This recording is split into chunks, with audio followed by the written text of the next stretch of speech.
Dogworks Radio is sponsored by Alaska Dogworks. Check out their website at alaskadogworks.com.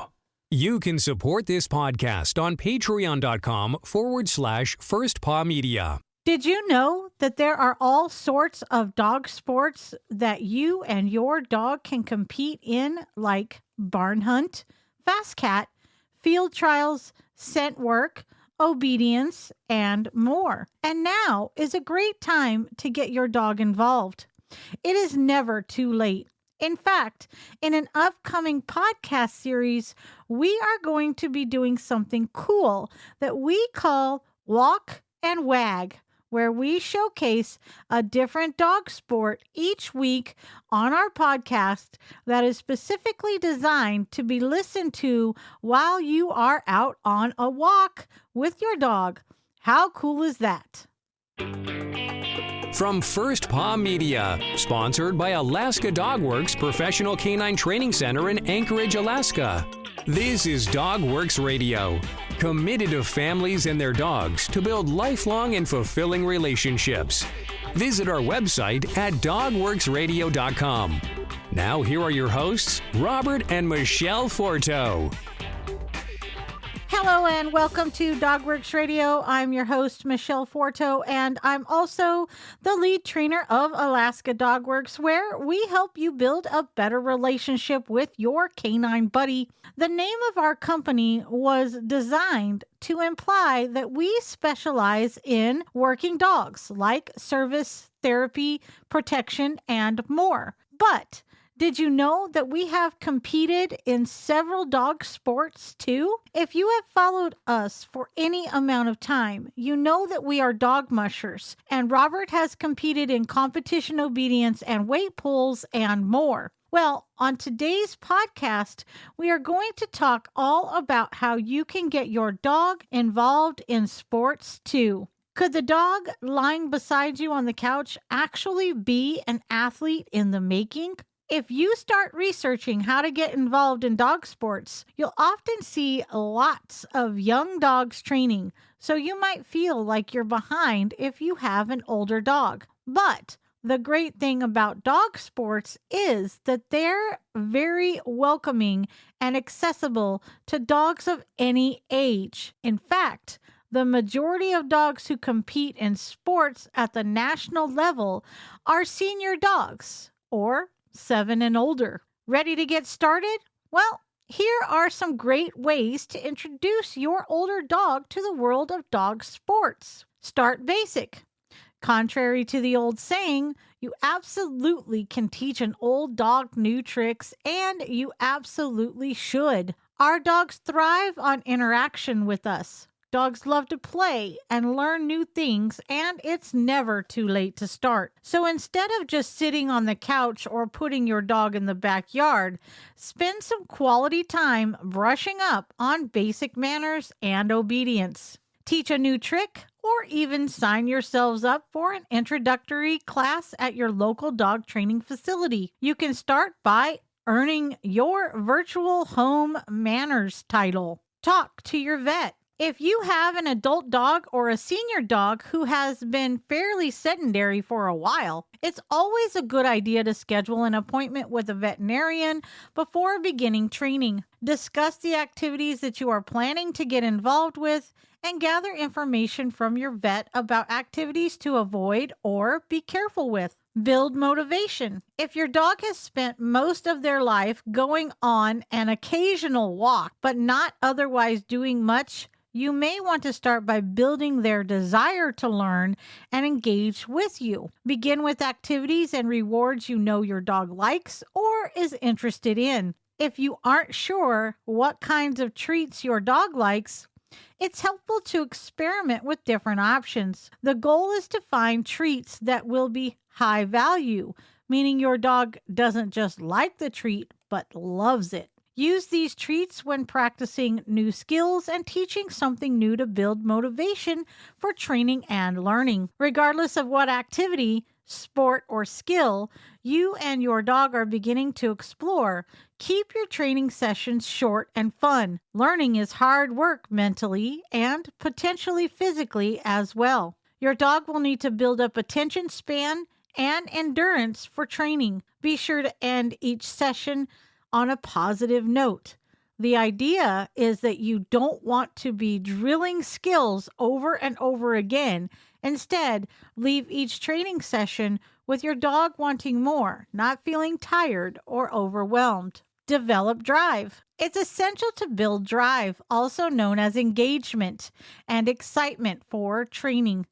Some dogs will have more or less drive naturally, but it's also something that can be developed in any dog. If your dog likes toys, it's great to bring playing with toys into your training sessions. Use the chance to play ball as a reward when teaching new skills. Ask for a cue your dog already knows, and then throw the toy or release your dog to tug on the toy. Chase and tug games incorporated into training can be very helpful with building engagement and focus, as well as overall drive and enthusiasm for working with you. Make everyday activities fun. Another fun and easy way to start to build drive, engagement, and learning is to turn everyday activities into engaging training sessions. Instead of just putting your dog's food in a bowl and walking away, you can start to incorporate training activities into mealtime. To start making meals more exciting as you are preparing your dog's breakfast or dinner, cue a few tricks your dog already knows and reward with part of the meal or put the bowl down. By using your dog's meal to work on new tricks or skills, you'll be building training routines into your day and build your dog's enthusiasm for learning. Get started in sports. Have you watched dog sports on TV or online and wished you and your dog could be out there having fun together? You can. The wonderful thing about dog sports is that there really is a sport activity out there for just about every dog and handler. A great first step is to train your dog for the new virtual home manners and or the canine good citizen test. These are appropriate for adult dogs who are in need of a bit of a refresher on basic obedience, which will be useful in any sport you pursue and a good entry point into training and competing with your dog. Once you're ready, find the best sport for you and your dog. Reach out to local clubs, attend events, find a mentor, and have fun. We're going to take a short break, and when we come back, we are going to talk about what's next in getting your dog involved in sports. Here's to the adventure-seeking dog mushers out there. The hundreds of you who stand on the runners dreaming and thinking about the Northern Lights. Of course, there is something else you can do if you've got something to say. Start a podcast with First Paw Media and harness your creative side. Maybe even earn enough money to tell yourself, hey, I'm not just a dog musher, I'm a rover, I'm a wanderer, I'm a voyager, I'm an explorer. Visit firstpaw.media. Mush on over today. Before the break, we talked about how to prepare your dog to be ready to participate in sports. But now that you are confident that you can work well together as a team, what's next? It's one of the best ways to deeply bond with your dog. It's great exercise, and it just might be one of the most personally rewarding endeavors of your life. It's the world of canine sports and events, and it's open for all dogs to enjoy, including mixed breed dogs. Something special happens between owners and their dogs when they train for an event. As you and your dog develop the skills necessary for each sport and then demonstrate what you've learned, you experience a sense of accomplishment like no other. With your dog beside you at each turn, you become a true team in every sense of the word. Participating in canine sports is often not just about winning ribbons or trophies either, although a healthy competitive spirit doesn't hurt. Most dog owners say it's the many personal rewards that keep them coming back event after event. And we often hear that The friendships with other dog owners that are developed at these events are as important as the events themselves. There are plenty of opportunities to get involved in sports and events, as more than 22,000 events are held each year.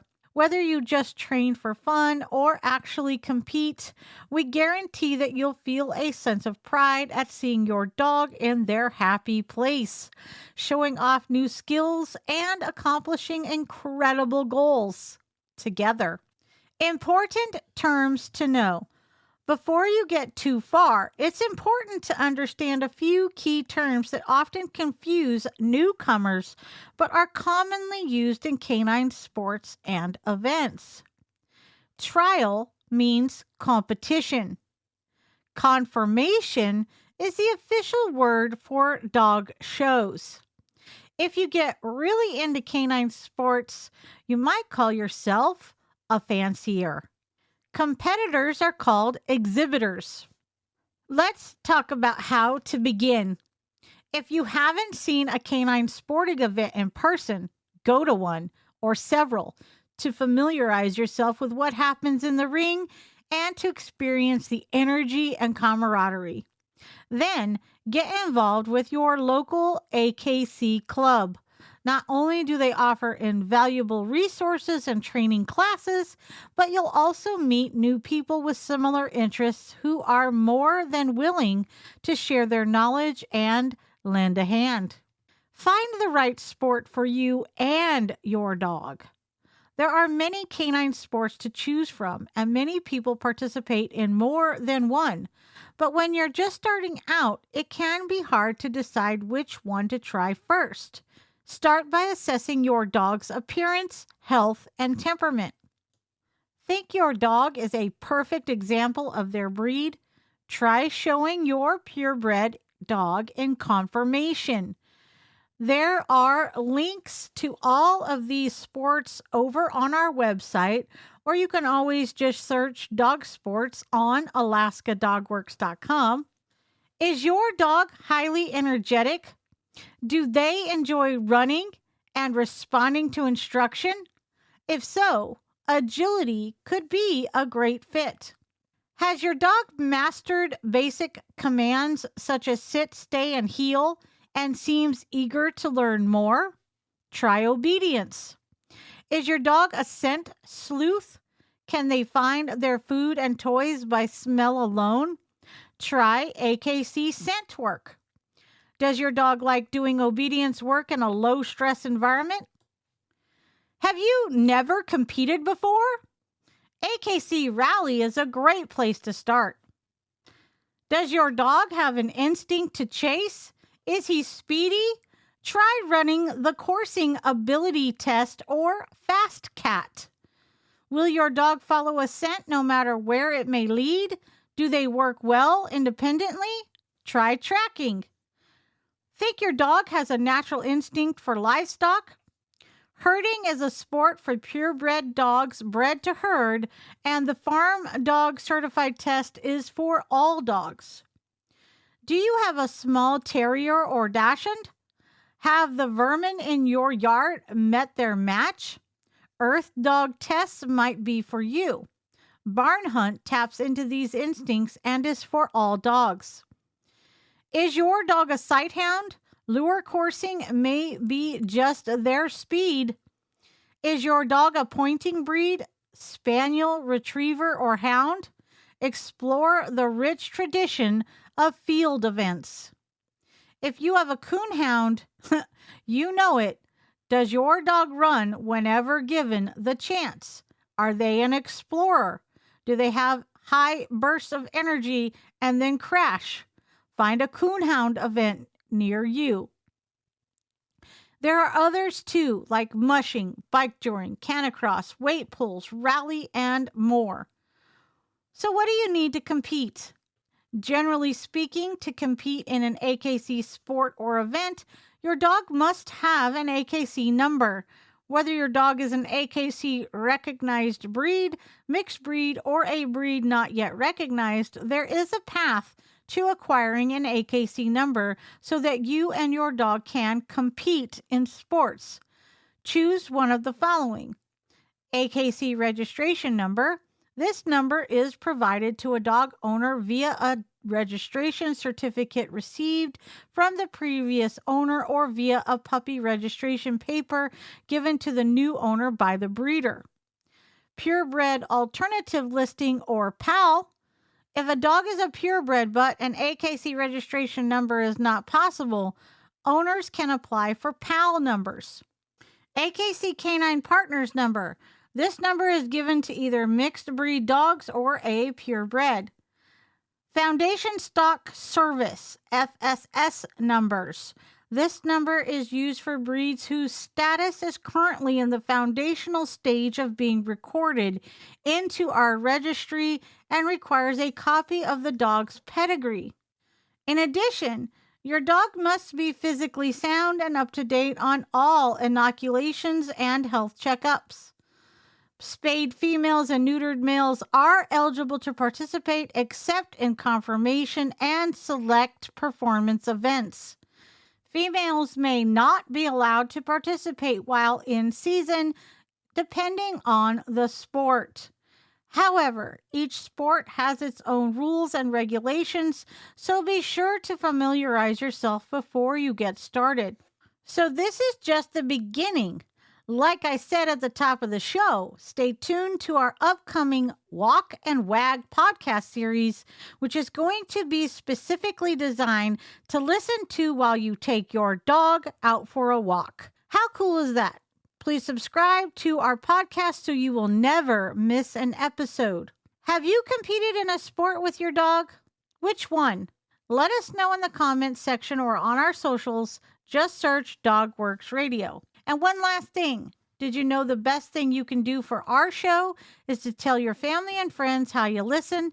Who knows, they just might become a rabid listener like you.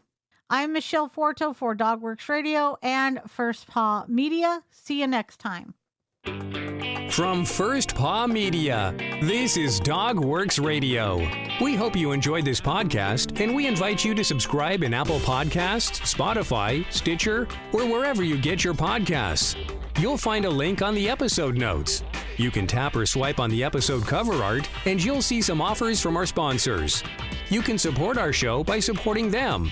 If you like what you have heard, we would love it if you could give us a 5-star rating and tell your friends how to subscribe too. Your hosts are Robert and Michele Forto. Our producer is Robert Forto and created for First Paw Media.